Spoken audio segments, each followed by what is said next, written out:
Speaker প্রবাসীরা আমাদের remittance যোদ্ধা, তারাই আমাদের অর্থনীতিকে সচল রেখেছে।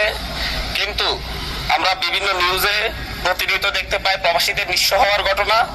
আমি কিছুদিন আগে সৌদি আরব গিয়েছিলাম, সেখানে প্রবাসী শ্রমিকদের সাথে কথা হয়েছে। সেই জায়গায় প্রবাসীদেরকে নেওয়ার জন্য বিভিন্ন ভুয়া কোম্পানি তৈরি করা হয় এবং ভুয়া কোম্পানি থেকে যাদের কোনো অফিস থাকে না, কোনো নির্দিষ্ট ঠিকানা থাকে না, শুধুমাত্র কাগজে কলমে তাদের ঠিকানা থাকে, সেই ঠিকানা অনুযায়ী সেই কোম্পানির নামে বিভিন্ন চাহিদাপত্র তৈরি করে সরকারের কাছ থেকে অনুমোদন নিয়ে বাংলাদেশ থেকে শত শত শ্রমিকদেরকে সেখানে পাঠানো হয়। তারা সেখানে গিয়ে বিমান ভাড়া সদস্য, আমাদের এটা হচ্ছে not statement, it's a question. Please আপনি একটা কোশ্চেন করেন, তাহলে অন্য মাননীয় সদস্য সুযোগ পাবেন আরেকটা কোশ্চেন মাননীয় করার। স্পিকার, আমি ব্যাকগ্রাউন্ডটা বললে কোশ্চেনটাকে ক্লিয়ার হবে।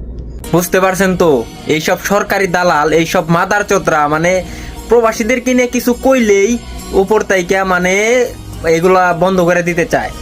এই যে একজন স্পিকার এই মাদার চোদে মানে প্রবাসীদেরকে নিয়ে একটু বেশি বেশি কথা বলতাছে, মানে তুলে ধরতাছে জামাতের এক এমপি, মানে এনসিপি মানে দলীয় যে 11 দলীয় লোক, এই খানকির বলা মানে স্পিকারে আবার নাচো দাইতেছে। এই খানকির বলা, প্রবাসীরা কি তোর মারা গোয়া মারছিল রে?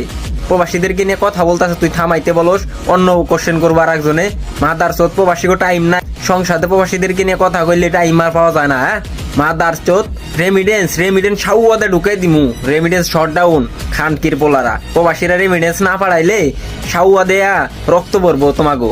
মাদার চোদ, আর কথা কইতে দাও না, প্রবাসীকে নিয়ে কেউ কথা কইলেই ওইগুলো আগে বন্ধ করে দেও, তাদেরকে নিয়ে কথা কর টাইম নাই। হালার ঘরের হালারা।